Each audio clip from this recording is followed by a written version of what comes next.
आपसे निवेदन करती हूं कि आप हम सबको संबोधित करें। सब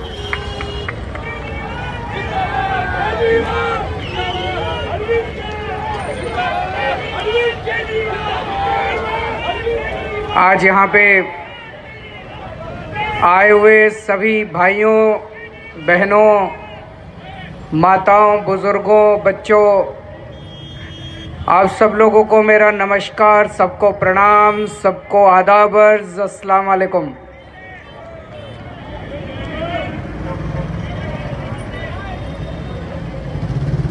आज 2 फ्लाईओवर का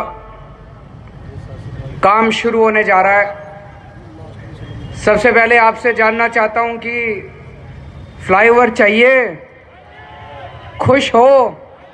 जो खुश हैं जरा दोनों हाथ खड़े करके बता दें। ये टीवी वाले दिखा दो बड़ी जरा से, मोड़ लो अपने कैमरे, दिखा दो जरा जनता कितनी खुश है।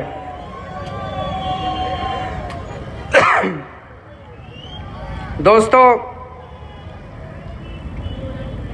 ये जो दोनों फ्लाईओवर बन रहे हैं, इसका श्रेय हमें नहीं जाता, इसका श्रेय आप लोगों को जाता है। आज से 4 साल पहले आप लोगों ने दिल्ली में एक ईमानदार सरकार चुनी थी, ईमानदार सरकार बनाई थी। बीजेपी और कांग्रेस दोनों का सफाया कर दिया था। 70 साल में दोनों पार्टियों ने देश को खूब लूटा। दिल्ली के लोगों ने देश की राजनीति बदली और दिल्ली में एक ईमानदार नई सरकार बनाई, नई पार्टी। जब हमारी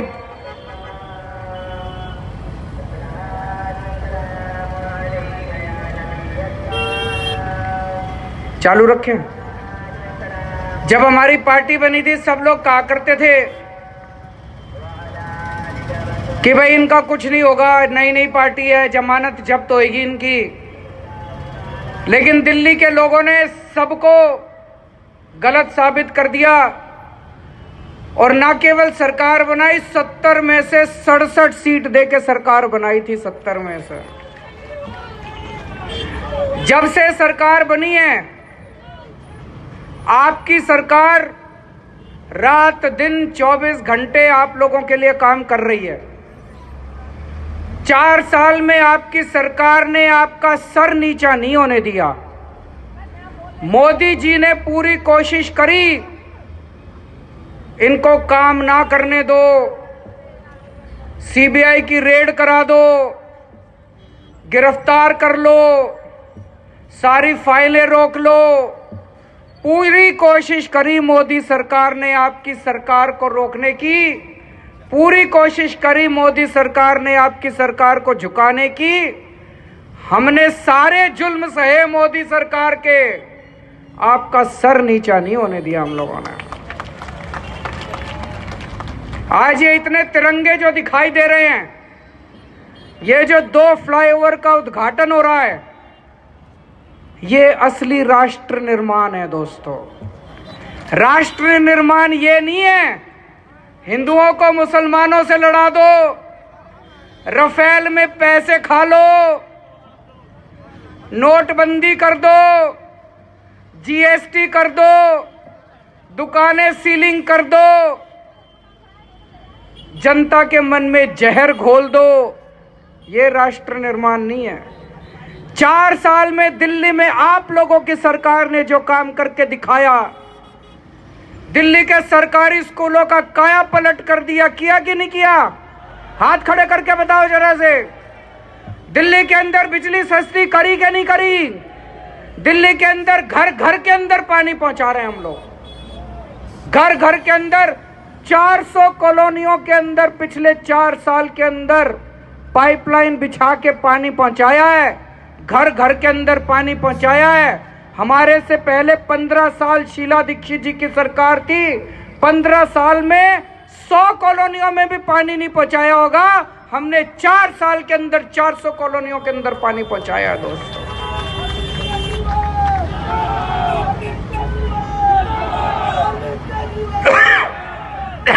दिल्ली में टोटल 1100 सरकारी स्कूल हैं। 1100 सरकारी स्कूलों में सारे मिला मिलू के 17,000 कमरे हैं। 70 साल में बीजेपी और कांग्रेस वालों ने दोनों ने मिलके 70 साल में 17,000 कमरे बनवाए। हमने 4 साल में 21,000 कमरे बनवा दिए। 21,000 कमरे। बीजेपी और कांग्रेस वालों के 70 साल, आपकी सरकार के 4 साल, दोनों मिला लो, दोनों में कंपेयर कर लो दोस्तों। 21,000 कमरे बनाए हैं। 21,000 कमरे पूरे देश की सारी सरकारें मिला लो। आज जितनी सरकारें हैं, जितने राज्य हैं, सारे राज्यों की सारी सरकारें मिला के, मोदी जी की केंद्र सरकार मिला के, इन्होंने 4 साल के अंदर पूरे देश में 21,000 कमरे नहीं बनाए। आपकी सरकार ने 4 साल के अंदर दिल्ली में 21,000 कमरे बना दिए दोस्तों, ये असली राष्ट्र निर्माण है। ये तिरंगे को इज्जत देने की बात है। ये भारत का राष्ट्र निर्माण है दोस्तों, ये असली राष्ट्र निर्माण है। पर मुझे बड़ी तकलीफ होती है जिस तरह से 4 साल के अंदर आपकी सरकार को झुकाने की कोशिश की। क्या कसूर था आपका? आज मोदी जी बदला ले रहे हैं आप लोगों के साथ।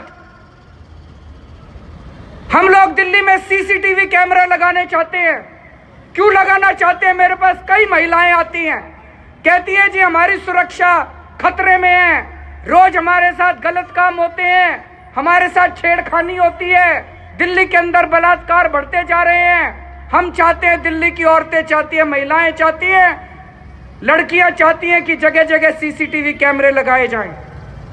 आपकी सरकार ने पूरी दिल्ली में सीसीटीवी कैमरे लगाने चालू किए। मोदी जी ने फाइल मंगा ली सीसीटीवी कैमरे की। 3 साल तक मोदी जी फाइल के ऊपर बैठे रहे। 3 साल तक। शर्म आती है ऐसे प्रधानमंत्री के ऊपर जो दिल्ली के अंदर सीसीटीवी कैमरे नहीं लगने देते। हम स्कूल बनाना चाहते हैं, मोदी जी ने फाइल मंगा ली, दिल्ली के अंदर स्कूल नहीं बनने देते। हम मोहल्ला क्लिनिक बनाना चाहते हैं, मोदी जी ने फाइल मंगा ली, दिल्ली के अंदर मोहल्ला क्लिनिक नहीं बनने देते। हम दिल्ली के अंदर सड़कें बनाना चाहते हैं, फ्लाईओवर बनाना चाहते हैं, सारी फाइलें मंगा के इन्होंने हमारे को काम नहीं करने दिया।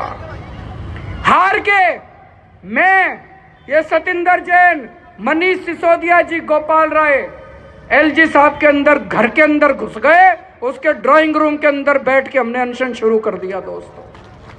कभी सुना था भारत के इतिहास में कोई मुख्यमंत्री गवर्नर हाउस के अंदर घुस के धरना करे? हमारे पास कोई चारा नहीं बचा था, हम क्या करते बताओ? हम वहां पे, मैं अपनी लड़की का एडमिशन कराने नहीं गया था गवर्नर हाउस में, अपनी लड़की को नौकरी दिलाने नहीं गया था, आपकी फाइलें क्लियर कराने के लिए गया था, आपके लिए काम करने के लिए गया था। पर ये कब तक चलेगा? कब तक हम धरने कर करके फाइलें क्लियर कराएंगे? कब तक हम भूखे रह रह के फाइलें क्लियर कराएंगे? अगले हफ्ते से पूरी दिल्ली में सीसीटीवी कैमरे लगने शुरू हो जाएंगे। सारी दिल्ली में अगले हफ्ते से शुरू हो रहे हैं। इनसे लड़ लड़ के ये फाइलें क्लियर कराइए दोस्तों। आपकी सरकार खूब काम कर रही है, लेकिन इस बार जब चुनाव में वोट डालने के लिए जाओ तो याद रखना, 4 साल में जिस मोदी सरकार ने आपको जीने नहीं दिया, जिस मोदी सरकार ने आपके काम रोके, इस बार एक भी वोट उसको नहीं पड़ना चाहिए दोस्तों। यहां इतने 1000 लोग हैं।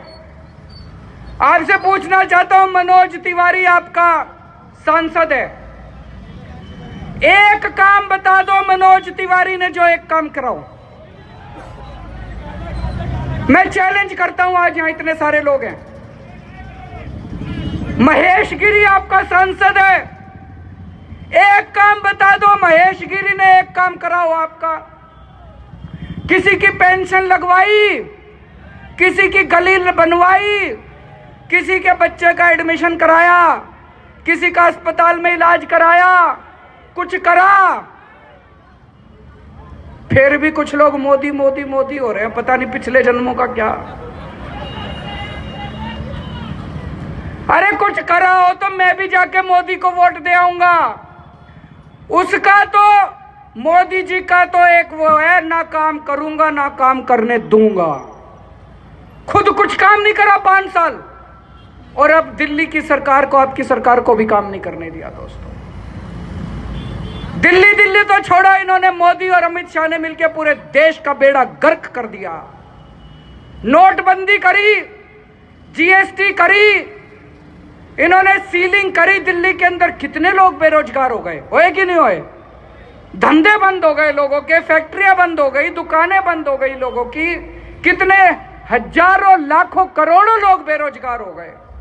एक डेटा अभी आया था, छुपा लिया इन लोगों ने, उसमें था 1.5 करोड़ लोगों की नौकरियां चली गई पिछले 2 साल में।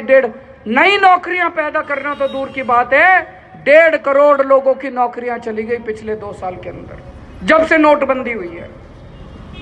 पूरे देश के अंदर इन दोनों ने, मोदी जी और अमित शाह ने मिलके जहर घोल दिया, लोगों के मन में जहर घोल दिया इन लोगों का। गलत तो नहीं कह रहा भाई साहब? मैं कई जगह ये बोलता हूं, 1947 में देश आजाद हुआ था, 70 साल हो गए देश को आजाद हुए। पाकिस्तान बना था आज से 70 साल पहले। 70 साल से पाकिस्तान कोशिश कर रहा है कि किस तरह से भारत को कमजोर किया जाए, किस तरह से भारत को कमजोर किया जाए। 70 साल से पाकिस्तान कोशिश कर रहा है कि भारत के अंदर लोगों को एक दूसरे से लड़ाओ, लेकिन भारत के लोग हैं जो आज तक पाकिस्तान के मंसूबे पूरे नहीं हुए। जो काम पाकिस्तान 70 साल में नहीं कर पाया, मोदी और अमित शाह ने 4 साल में, 5 साल में करके दिखा दिया। दोस्तों, इन दोनों ने मिलके जात के नाम पे, धर्म के नाम पे लोगों को एक दूसरे से लड़ाया है। और अगर ये 2019 में दोनों दोबारा आ गए, ये देश नहीं बचने वाला। ये दोनों मिलके देश का संविधान खत्म कर देंगे, चुनाव कराने बंद कर देंगे। अभी कुछ दिन पहले अमित शाह ने जयपुर में एक रैली में बोला था, बोला 2019 हम जीत गए तो 2050 तक बीजेपी को कोई नहीं हरा सकता। क्यों बोला था भाई अमित शाह ने? उनका मकसद है, उनकी नीयत है, उन्होंने सोच रखा है कि 2019 जीत गए, संविधान बदल देंगे, चुनाव कराना बंद कर देंगे, उसके बाद जाओ 2050 तक, उसके बाद बीजेपी को कोई नहीं हरा सकता। दोस्तों, अगर देश बचाना है तो सारे जन इकट्ठे हो जाओ। इस बार सबका एक ही मकसद होना चाहिए, किस तरह से मोदी और अमित शाह की जोड़ी को देश से हराया जाए। गलत तो नहीं कह रहा भाई साहब? जो लोग हराना चाहते हैं मोदी और अमित शाह को, जरा हाथ खड़े करके बता दें। अब कैसे हराओगे? हाथ खड़े करने से तो हारने वाले नहीं है ये,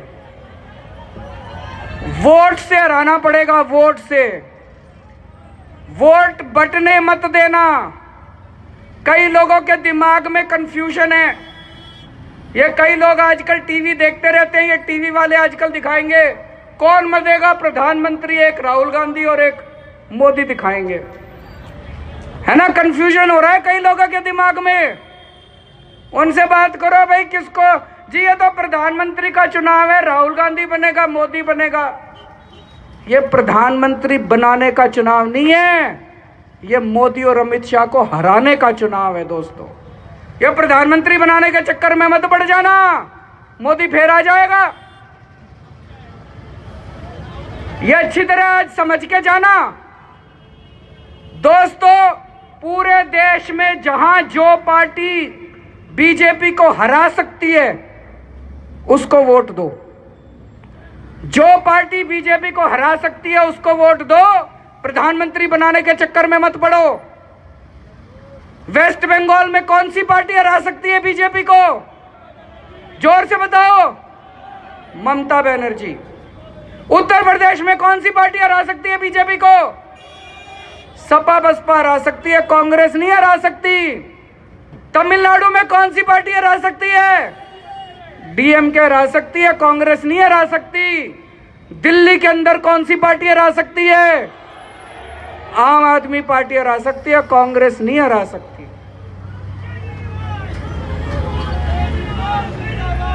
दोस्तों, अगर आज मैं केवल देश के बारे में सोचता हूं, मेरे को कई लोगों ने पूछा जी आज सभा है यहां पे पार्टी के झंडे लगा दे। मैंने कहा खबरदार, पार्टी के झंडे लगाए तो तिरंगा लहराना चाहिए, देश ऊंचा उठना चाहिए। दोस्तों, हम देश के बारे में सोचते हैं, देश हमारे आगे सबसे बड़ा है, पार्टी के बारे में नहीं सोचते। आज अगर मेरे को यह यकीन हो जाए कि कांग्रेस दिल्ली के अंदर जीत सकती है, मैं आज सबके सामने कह रहा हूं 7 सीटें छोड़ दूंगा कांग्रेस के लिए, कांग्रेस जीत ले। लेकिन कांग्रेस जीत नहीं सकती भाई साहब। कांग्रेस की पिछले 4 चुनावों से जमानत जब्त हो रही है। जब आपकी सरकार बनी थी 4 साल पहले, 70 में से 67 सीट आई थी, तब 70 में से 62 सीटों पे जमानत जब्त हुई थी कांग्रेस की। उसके बाद लोकसभा के चुनाव आए, लोकसभा चुनाव में 7 सीटों पे कांग्रेस की जमानत जब्त हुई थी। फिर एमसीडी के चुनाव आए, थोड़ी बहुत सीट जीत गए, बाकी सीटों पे जमानत जब्त हुई थी, तीसरे नंबर पे थी कांग्रेस। कांग्रेस दिल्ली के अंदर जीत नहीं सकती। दिल्ली में केवल और केवल आम आदमी पार्टी बीजेपी को हरा सकती है। जो लोग बीजेपी को हराना चाहते हैं, सारे जने अपने वोट बटने मत देना, एक ही पार्टी को वोट देना, आम आदमी पार्टी को वोट देना। अब ये थोड़ा सा गणित से समझो। पिछली बार लोकसभा के चुनाव में ये अच्छे से समझ के जाना, और मैं उम्मीद करता हूं यहां एक एक आदमी कम से कम जाके 100 लोगों को बताएगा। पिछली बार लोकसभा चुनाव में बीजेपी को 46% वोट मिले थे। कितने मिले थे? जोर से बोलो। 46%, याद रखना। आम आदमी पार्टी को 33% वोट मिले थे। कितने मिले थे? कांग्रेस को 15% वोट मिले थे। इस बार सारे सर्वे कह रहे हैं बीजेपी के 10% वोट कम हो जाएंगे। कितने रह जाएंगे? 36% रह जाएंगे बीजेपी के। बीजेपी के 36, आम आदमी पार्टी के 33, कांग्रेस के 15। अब ये 10% वोट अगर कांग्रेस के पास चले गए तो कांग्रेस के 15 से हो जाएंगे 25, और 7 सीटें बीजेपी की आ जाएंगे। अगर कांग्रेस को वोट दोगे तो बीजेपी जीत जाएगी, और अगर ये 10% वोट आम आदमी पार्टी के आ गए तो 33 से 43% हो जाएंगे, 7 सीटें बीजेपी हार जाएगी, आम आदमी पार्टी जीत जाएगी। दोस्तों, समझ आया? कोई शंका हो तो पूछ लो, अभी जाके बताओगे सबको, अपने अपने मोहल्ले में सबको समझा देना। कई लोगों को ये आजकल टीवी ज्यादा दिखा रहा है, राहुल गांधी, मोदी ऐसे लग रहा है जैसे। मेरा तो मन कहता है ना राहुल गांधी बनने वाला ना मोदी बनने वाला, कोई और ही बनेगा। जो भी बनेगा उस चक्कर में मत पड़ो। एक ही अपनी अगले 2 महीने का एक ही मकसद है, किस तरह से मोदी और अमित शाह की जोड़ी को हराया जाए। एक आखिरी बात, बीजेपी वालों को लग रहा है इस बार हारेंगे। उन्होंने दिल्ली में 30 लाख लोगों के वोट कटवा दिए, 30 लाख। अभी तेलंगाना के चुनाव हुए थे, आपने पता नहीं अखबारों में पढ़ा, तेलंगाना में इन लोगों ने 22 लाख लोगों के वोट कटवाए थे, 22 लाख लोगों के वोट। ज्वाला गुट्टा एक हमारे देश की बहुत बड़ी बैडमिंटन की प्लेयर है, ज्वाला गुट्टा, उसको पद्म भूषण भी मिला हुआ है, तेलंगाना में रहती है। वो तेलंगाना के चुनाव वाले दिन जब अपना वोट डालने के लिए पहुंची तो उसका वोट कटा हुआ था, उसके पूरे परिवार का वोट कटा हुआ था, क्योंकि वो मोदी को वोट नहीं डालती, वो मोदी जी के खिलाफ है। उनका और उनके पूरे परिवार का वोट कटा हुआ था, और वेबसाइट पे, इलेक्शन कमीशन की वेबसाइट पे उसका नाम था। इसका मतलब इलेक्शन कमीशन भी गड़बड़ कर रहा है, वोट काट देता है और वेबसाइट पे नहीं डालता।